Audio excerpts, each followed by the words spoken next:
you for giving us this time, Dr. Sri. It's always a pleasure to talk to you and hear your words of wisdom. But I think today's session, Dr. Sri, we wanted to basically get your explanation and insight into relationships. This business, as you've always pointed out, is about relationships. And we actually picked out a term called brotherly love. I'm not sure whether you always use that term as in jest or in a way to remind us that basically in this life you have a coach A and a coach B, and that concept explores a person's love for a brother or a friend or a partner. So basically in the upline downline relationship in this business, is tough love necessary? Absolutely. I actually picked up the Coach A, Coach B reference from an ancient treatise written by Chanakya. Chanakya wrote a treatise called Arthashastra, which is very much like Sun Tzu's Art of War. The Arthashastra, which is over 1,000 years old now, was written to study the art of relationships, among other things. And in it, there is a small treatise on the concept of relationship and the 4 aspects of relationships. So you have Sama, Dana, Peda, Dandam. These are the 4 levels in Sanskrit. Coach A and Coach B comes just from the first 2, Sama, Dana. So Sama means basically, you are approaching it. It comes from the word, Samadana, which means to approach it with affection, with balance, with equanimity. So you always try to be Coach A first in every relationship. The Coach A is someone who cajoles you, who basically praises you, compliments you, uplifts you in order to deal with a challenge, a problem. And Coach A is always welcome, and more often than not, we all have Coach A's at home as well. Moms tend to be very good Coach A's, So when you're down, when you need an uplifting, that's when Sama kicks in. I thought moms are always Coach B, though. Moms have the capacity to switch very fast. But dads tend to be pretty much angled towards Coach B's, and they are there to ensure that you toe the line. Of course, this is not in every household, but by rule of thumb. So Coach B is when you go from Sama to Dana. So in the practice of Dana, Sama, Dana, Peda, Dandam. In Dana, you become a little bit more harsh. You push the person to their limits. You challenge them, sometimes aggravate them. You scold, you nag, So where you are on one hand pushing, now you start pulling. In essence, you make the person reach out within themselves to their limits. Now the objective of both Sama and Dana is to reach limits. And in a relationship, testing the limits is a very important process. Every relationship will have to test limits. If you don't test your limits, you don't even know you have one. A relationship is only bound by its limitations. Therefore, children begin testing their limits when they hit their teens. Somewhere around their mid-teens, this rebellious process kicks in and they start thinking that, okay, who am I? In that process of finding out who they are, they test their independence, they test their limitations, they test everything around them, so to speak. And you get that rebellious streak, so to speak. But every other relationship has the same. Husband and wife, absolutely, same thing. Partners, in business or otherwise, same thing. Even in sports, when you are a doubles partner, if you don't know what your partner can and cannot do, you cannot play with him. I.e. in badminton or tennis, you sometimes have to allow your partner to make mistakes so you know what his strengths are, what his weaknesses are. Are you with me? So Samadana is that process of testing and forging a relationship. Forging is an important word. Again, like muscles being built, they need to be torn and grown back together. Likewise, in a relationship, you go through Samadana, Peda, Dandam very often. It's a cycle that happens many, many times. In a marriage, it happens continuously. Peda is very important. When Sama and Dana, coach A and coach B, have been tried and lost, or wasted, or not effective enough, then Peda kicks in. Peda is where you find a third person to come in, and third person that both of you, the two parties, respect. So you go before a third person and say, okay, this is our problem. I think this way, he thinks that way. I have tried being nice, I have tried being tough. It's not working. Now, logically, the third person should then come in and support one or the other. And both of you should learn, both parties should learn to accept this. So this process of Peda is also very important. But then we are human beings. Even Peda fails, more often than not. And when that happens, you go to Dandam. Break the relationship, cool off for a while, start all over again. Are you with me? And it's the same thing, be it kids, be it parents, be it in any relationship at any level. Boss and employee, same thing. You have to go through that cycle. It's only when you go and you actually take the relationship to its breaking point, or even allow it to break, and forge it back again, does a new base come into place. And does mutual respect actually start to grow. So Coach A, Coach B are the stage 1 and stage 2 of this art of relationship. Sama, Dana, Peda, Dandam. And when Dandam is not, it's not an infinite end. It's a finite end, meaning you start all over again. Are you with me? So Dandam can happen daily, and that's not a problem. Do you get my point? The trick is to recognize that there are no back doors to your relationship. When you're starting a relationship, there should be no back door. As long as a back door is open, no relationship is safe. So when an employer and employee, for instance, classic case in point, when an employee thinks to his mind, I can always quit, he's already quit. When the employer, the boss, thinks I can fire him, he's already fired him. When both sides say, no, we need to work out our differences. I need to make something out of this guy. Firing is not in my mind. And the employee thinks quitting is not in my mind. Then you have a chance. In the network, exactly the same thing. There's no firing. You don't give up on the guy. Some people are slow learners. They take a while to acquire skills. They take a while to change. They take a while to be successful. So be it. Because these guys, the slow learners, they're the ones who stay the course. More often than not, the slow learners carry you the most. Are you with me? See, horses are good. Horses tire easily, which is why sometimes you need bulls to get the work done. So a bullock cart has an advantage. A horse carriage will get you somewhere really fast, but a bullock cart will make sure it keeps getting you there and back, which is a big difference.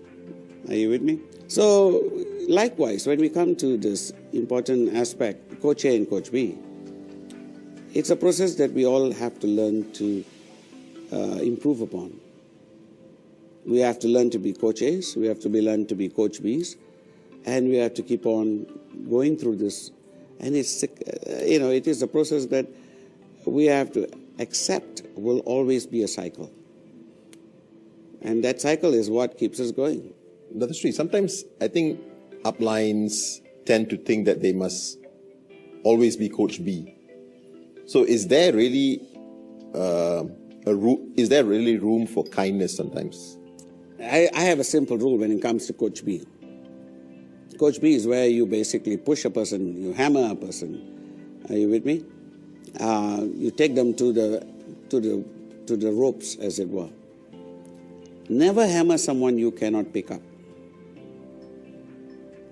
If you are not able to basically uplift that person back to ground zero, there's no point in hammering. Hammering is necessary.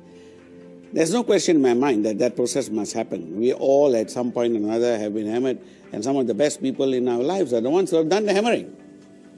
Guardians, partners, friends, parents, they're the ones who have basically stepped out of the way to do that. Because hammering is a hard work. Hammering takes a lot out of you. It takes as much out of you as the person who's receiving it. So you must actually do it, when you have to do it. But never hammer anyone you cannot uplift. Simple rule. If you practice it, you cannot go wrong. So brotherly love, yes. But brotherly love is, when it's overplayed, that means you are not able to hammer them because of the so-called brotherly love, which in fact makes it then totally ineffective. Worse, you cannot uplift them back. Both ways it fails. It's been a fantastic journey. 20 years now, Dato' Sri. I'm not sure whether you imagined that you'll be sitting here on your 20th anniversary, celebrating with a huge group of people, networkers around the world, our staff. But you've always spoken of family, Dato'. You've always spoken the importance of family, and you've always coined this term La Familia. How important was that, and why did you decide that you wanted to build something like a family, Dato'? It's interesting to note that sometimes the best members of your family are not related to you. It's a very important statement to keep in mind. The best members of your family never shared a roof with you. Family that is biological is chosen by God. In essence, is out of your control whatsoever. It is something that you were born with, and you accept that. Why would you not accept the others, so to speak? Even they, when they come across your path at some point, where you meet them, there are no coincidences. If you don't believe in coincidences, then everyone is family. There are no accidents. Are you with me? Everyone is there by intent. Everyone is there for a purpose. So, every member of this path that you meet, there are 7 billion people on this planet. But at the most, at any given time in your lives, you are never going to have more than a couple of dozen, maybe up to 100. Are you with me? Now, because of Facebook, some of us go up to like 300 to 500 and so on. But just because someone likes you on Facebook doesn't make them family. Because someone follows you on Twitter doesn't make them family. Family is someone that you accept as your co-partner in the journey. Are you with me? Some aspect of the journey, be it your co-worker, be it your boss for that matter, or employee for that matter, whatever it is, they are in the same carriage with you from one spot to another. So wherever they are and however you connect with them, and when you are basically living your life with them, it means it's logical for you to accept them as family. Because ultimately, we are all equal in His eyes. Definitely, we are family to Him. If we are children to Him, then we are all family. Is that not logical? So, keeping that in mind, to me, to the people that I meet and that I have to connect with and communicate with and live my life with, they're all family. It's the way I choose to live my life. So La Familia works. Clearly, Dato' Sri. Dato' Sri, being a family member, being close to you, Dato' Sri, is that something that someone has an advantage or extra special, or how does that work? It usually means their tolerance for pain is very high. If they can actually be that close for that length of time, their tolerance for pain is pretty high. Which is also very indicative of their own devotion, their own dedication to finding the purpose within them. Are you with me?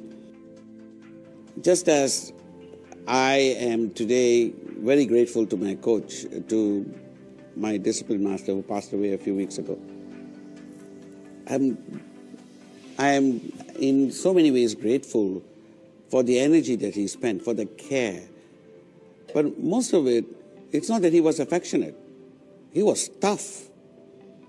His idea of showing affection to me was, okay, run around and, feel another 5 times. Are you with me? Drop and give me 50. That's affection. But it pushed me to my limit. And he was there to be there with us when we thought we were giving up. Likewise, I've had many other coaches in my life, different people who stepped forward and pushed me. I'm grateful to them all. So those who basically come into my inner circle, so to speak, are going to find that I am of the same metal. I'm about to push them to their limits. And if you don't want to be testing your limits all the time, then you want to stay out of my circle.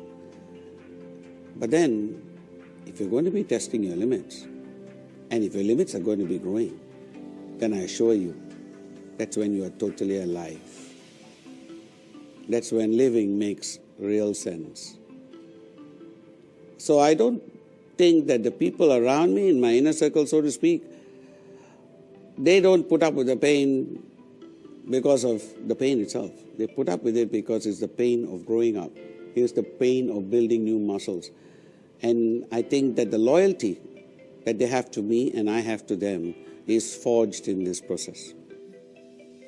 Thank you, Datusri. Thank you for the great words of wisdom. I thought we have got a great audience here today, and I was hoping you would be able to take some questions from them. Yes. Can we have the first question? Datusri, I understand that I'm responsible to find that one mentor who can push me to become the best version of me.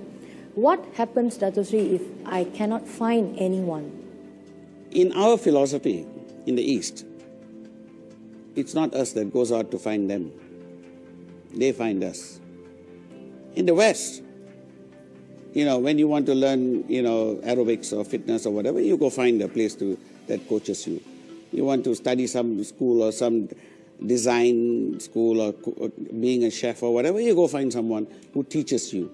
But in the East, our belief is that as you keep improving who you are, you become a perfect vessel for that particular growth that you are aspiring for. Then your mentor, your guide, your teacher finds you. So what you actually keep working on is yourself. You keep working on, believe me, they will find you. If you keep working on yourself, keep pushing your limits and keep targeting to find that purpose in your life and improving upon that, then inevitably you will find yourself in a place where there will be, because you see, teachers come in many forms. The ultimate so-called teacher that you're looking for is not the one who will drop into your lap instantly. On your way to finding that person will be 10 other people. And you can, if you're prepared to learn from anyone, you don't have to worry, because I guarantee you, at every turn, right now, in the middle of your life, wherever you are, there are teachers around you. Are you with me? There's a very interesting story where a great philosopher in India was asked whose teacher was, because he had just finished an incredible debate, and his vast knowledge was known to, was a surprise to all. So they asked him, who is your teacher? He says, I have 16 teachers. And he started with his pet dog. And I tell you right now, I learned stuff from my dogs that no one else can teach me. Their loyalty, their devotion, the love, the constant, they never carry grudges. Are you getting my point? So you can learn from stone. Make yourself the best vessel. And teachers are like water. Water will find its way. So will your mentor. Okay? That's very powerful. Thank you very much. Thank you. Can we have the next question, please? Datusri, I'd like to congratulate you and your team on this pinnacle, the 20th anniversary of this company. I bet in your 20-year journey, you have been a loving coach and a coach that has been very strong. The question I have is that for me it's quite helpful to have a loving coach rather than a coach that's strong. Is there a preference or am I missing something, Dato Sri? I think a balance is always necessary. The loving coaches, are usually mums. In a classic case in point is all our loving coach is a mum. And the limitation of a mum is that because she's constantly looking out for you ahead of herself sometimes, is that it's more short-term than long-term. There are things that the loving coaches basically cannot do, which is to push us to our absolute limits. You don't actually perform and get A's because you are being fed well and being pampered and spoiled.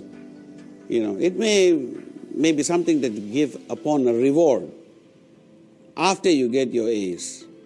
Are you getting my point? But on the process of getting the A's, there's some level of pushing that must happen. So for you to perform in life per se, it's more the other coaches that will take you across. The tough coaches. The tough coaches are the ones who are going to, because ultimately our biggest problem is that we are our own loving coaches. Nobody can be more loving to you, Kelvin, than yourself. The most loving coach that Kelvin has in his life is Kelvin.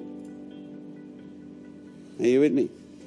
So when you are your own most loving coach, you are the one who stops before the refrigerator on your way up to the bed and say, "Left one more ice cream before I go." I'm sure I can be forgiven tomorrow, no problem. You are the one who basically breaks your own rules. Why? It's okay. It's fine. You don't need any more loving coaches. You need the tough ones. Are you with me? So you need somebody who can give you a kick up your butt as opposed to patting it all the time. Are you with me?